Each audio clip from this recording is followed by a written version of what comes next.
Hey everybody, Mike Toy with Bonsai Boise. This is my main Ficus fusion. I started this about 6 or 7 years ago. Kind of a braided style. And in this video, I'm going to give you a little bit of a progress update and make some big changes. Last update I did was in June, so we'll pick up right where we left off. This is how it looked after the last trim and update. New leaves coming out, looking nice and healthy. It had a good growing season, I have to say. But we're going to do some big changes today, so if you've been following this playlist at all, you might be shocked at some of the big changes that are coming up on this video. Looks like I put some wire on some branches and tried to tame them a little bit. Here it is about a month after that, in July of 24. As you can see, it's nice and healthy. It's grown out quite a bit. Big, bright green leaves. So it's loving life right now. You see a couple of wedges that I put in there just to kind of give some separation of the upper branches. You can still see that braided shape in the trunk, which I don't love. This is the first one that I ever tried. The first fusion, that is. There's the Eye of Sauron, I call it. It's just fused that way. We're going to correct that today. But I have many other Ficus fusion projects going now, and I've learned quite a bit about it.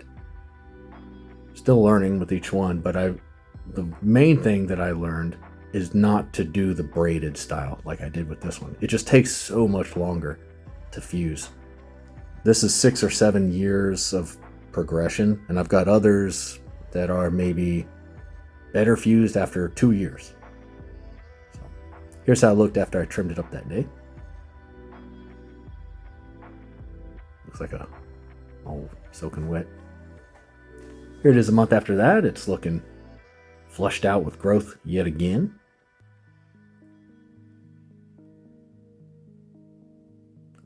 The reason that I advise against doing the braided style is that I guess I should, instead of putting it that way, what I would say is a better way to do it than this braided style where you braid them together is to have them straight up and down and as much surface contact as possible. They just fuse together so much easier that way. When they're braided, it's lumpy, and who knows, it might end up looking cooler, but it takes a really long time for them to fuse, as you can tell. I've got quite a few videos out there on this and on some of the other fusions that I've done, but this is the main one that I've had going the longest. Got some aerial roots.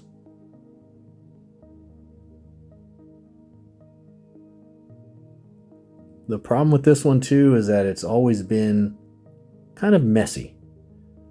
My original strategy with this was to kind of just let it grow as wild as possible for as long as possible. That's the best way to thicken up a trunk, basically, is to just let it grow wild.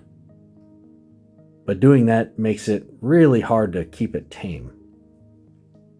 So here it is after just a quick trim. And by quick, I mean I sped it up because the majority of the work today is going to be done here in a few minutes, which you'll see. But here it is about a month after that particular trim. So this is right before I brought them in for the autumn and winter. Always kind of bittersweet for me. I love the way these Ficus benjaminas look when they've got a fresh crop of leaves coming in. The bright green contrast with the old dark green leaves always looks good. And here it is as of today. So today the work begins. We're going to make some big changes today. So you see it's growing out again. So it's really healthy. No complaints there. It's doing really well. I've got some wire in there on branches, and it's kind of hard to tell what's happening.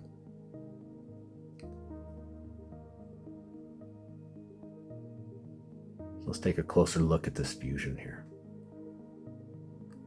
This tree has a lot of good things going for it, and it's got some challenges as well.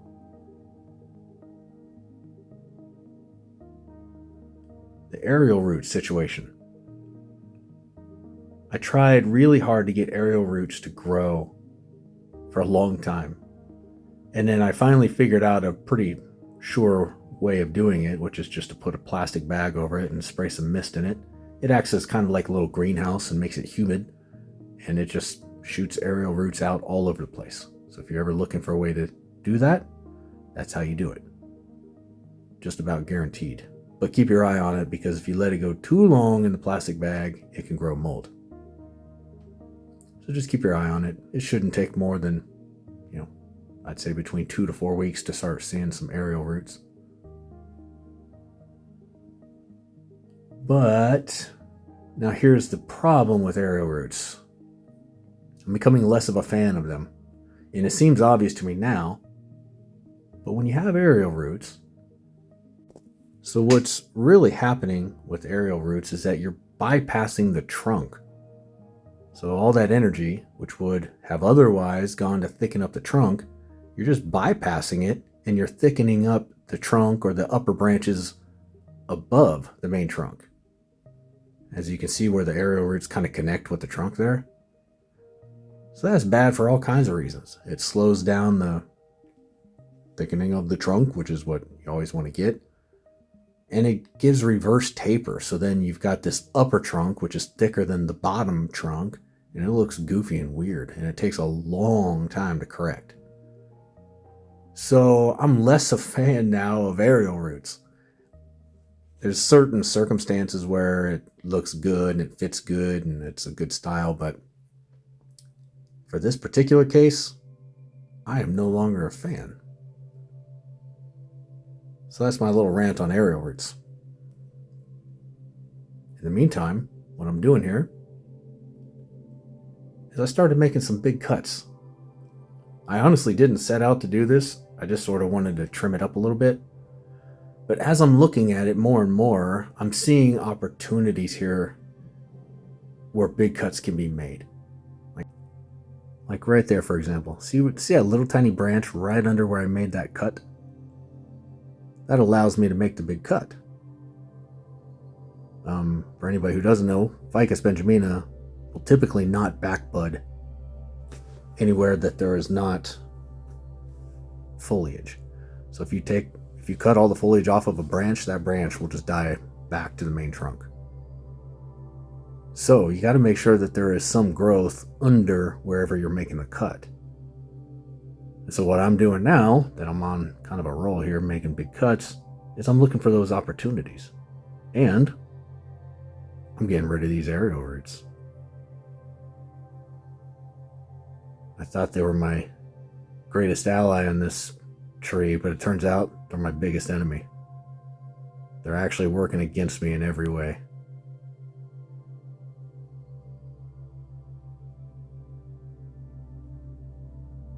So off they go. Now, all that energy which would have been wasted otherwise will now be channeled into the trunk and up the correct way. But you can kind of see some of these problems the more you look at it.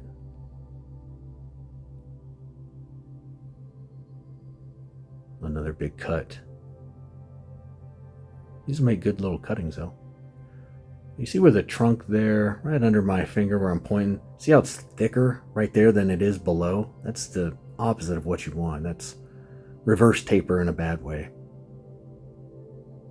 It gets tricky with these fusions though, because it's hard to tell, is this all one trunk? Is this a couple different trunks that have fused together? If so, how well are they fused? Who knows? If I make a cut, is that particular trunk going to die off? It's really hard to say with fusions, so you have to be careful. But I decided to kind of take a risk here. I think it's a risk worth taking. So this is a big cut off with its head. That was a giant cut, and it'll make a really cool cutting.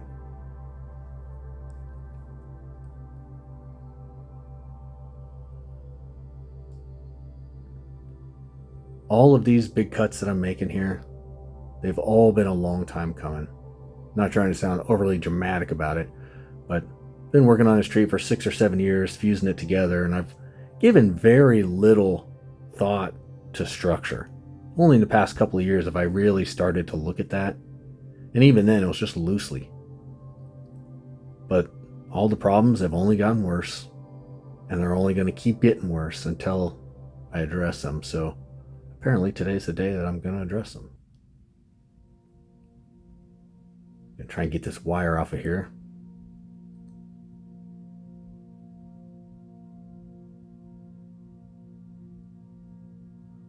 Looks like what we've got are kind of like one big branch and one smaller branch that's wrapped around it over and over.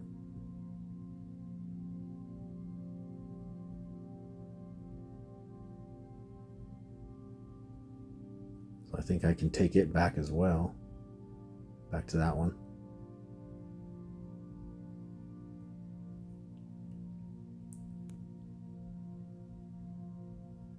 So while I'm thinking this over and making these cuts here, I'll explain why big cuts are necessary. A, because of the reverse taper issue. So that's the main reason. But also for future taper as well. Growing branches on top is easy. Any tree will do that. Every tree will do that. Getting structure down below is harder. So sometimes you got to make big cuts just to get it down to a point where you can work on that structure.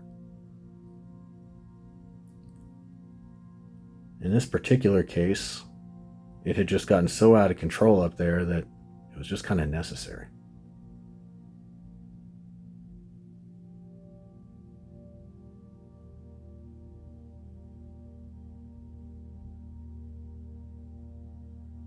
There's another area where I can take it back.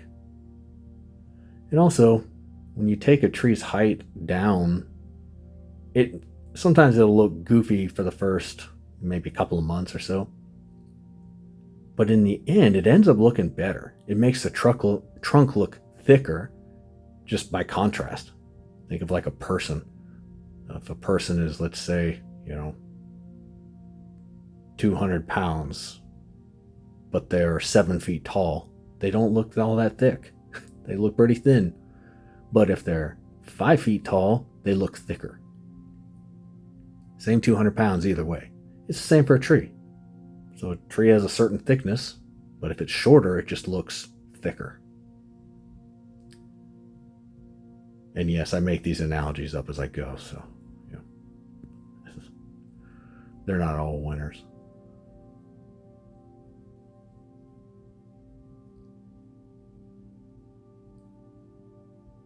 If you're into ficus fusions, if that's your thing, or if you're interested in it, or maybe just haven't done one yet, but you kind of want to try one, I would really encourage you to check out some of my other videos where I do a lot of experimenting.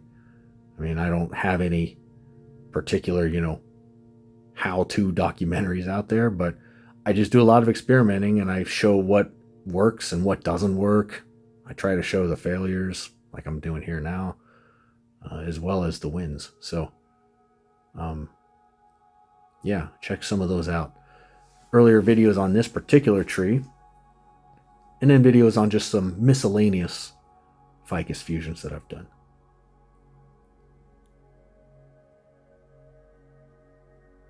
So as you can see, I've taken the height down quite a bit.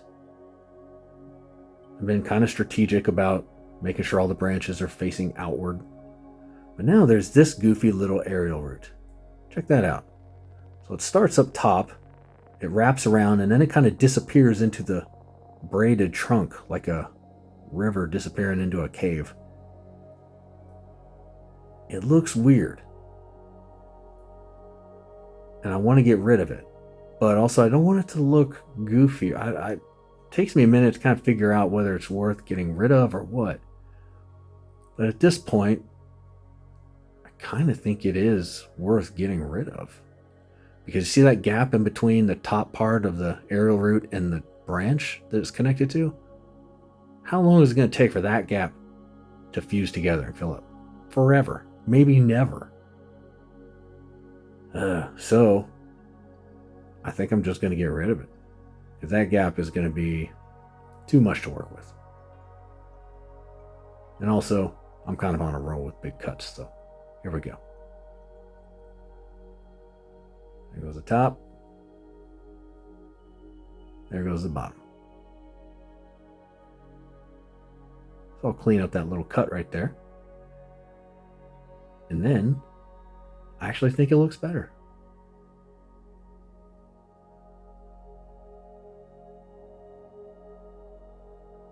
Nice and flush.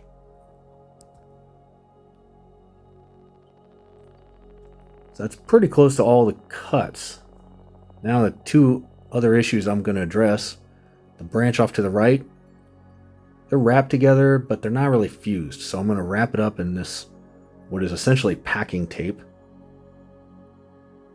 I actually just took a roll of packing tape and I sawed it in half long ways so that it would be a little bit narrower so that I could do this.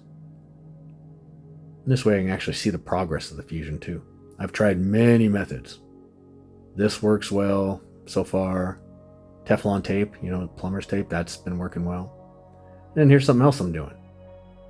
So I just take regular bonsai wire, and then that plastic stuff, that's just medical tubing, like that you would use for an IV or something. Get a roll of that, and the bonsai wire just fits right inside, and this way the wire doesn't cut into the bark. It's been kind of a game changer for me lately. It's made quite a difference. And then I want to create some separation on these other two upper branches. So I just create a little wedge.